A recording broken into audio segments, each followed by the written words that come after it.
السلام علیکم قدرمنو اوریدونکو تاسو کولی شئ د افغان میډیا څخه د نړۍ تازه او مهم پر وخت خبرونه له موږ څخه واورئ.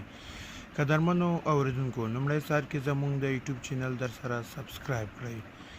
هرات کې د طالبانو پر ضد د حکومت پلوي ولسي ولسوال قوماندان محمد اسماعیل خان او څو نور دولتي چارواکي د طالبانو لاس ته لوېدلي دي. وسلوالو طالبان وایي پر هرات د دې ډلې ولکې وروسته هلته مشهور جهادي قوماندان اسماعیل خان، د کورنیو چارو وزارت مرستیال عبدالرحمن رحمان، مظفر کلواردو قوماندان نبی احمدزی او د هرات والي عبدالصبور کانی او د دې ولایت ملي امنیت رئیس صاحب صدیقي دې ډلو سره یوځای شوي دي.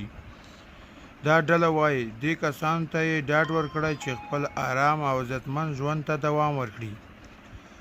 حواله رسنیو کې داسې په لاس کېدونکې یوه ویډیو هم ظاهره ښیي چې اسماعیل خان د طالبانو د ولکې سیمه کې دی.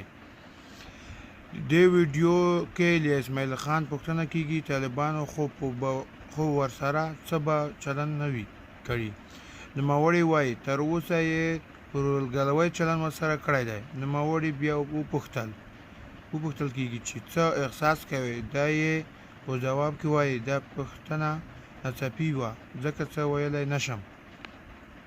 د معلوماتو نه دي چې دا ویډیو څنګه او څه وخت ریکارډ شوې ده. د طالبانو د پنجشنبې په ورځ د هرات ولایت مرکز ونیو.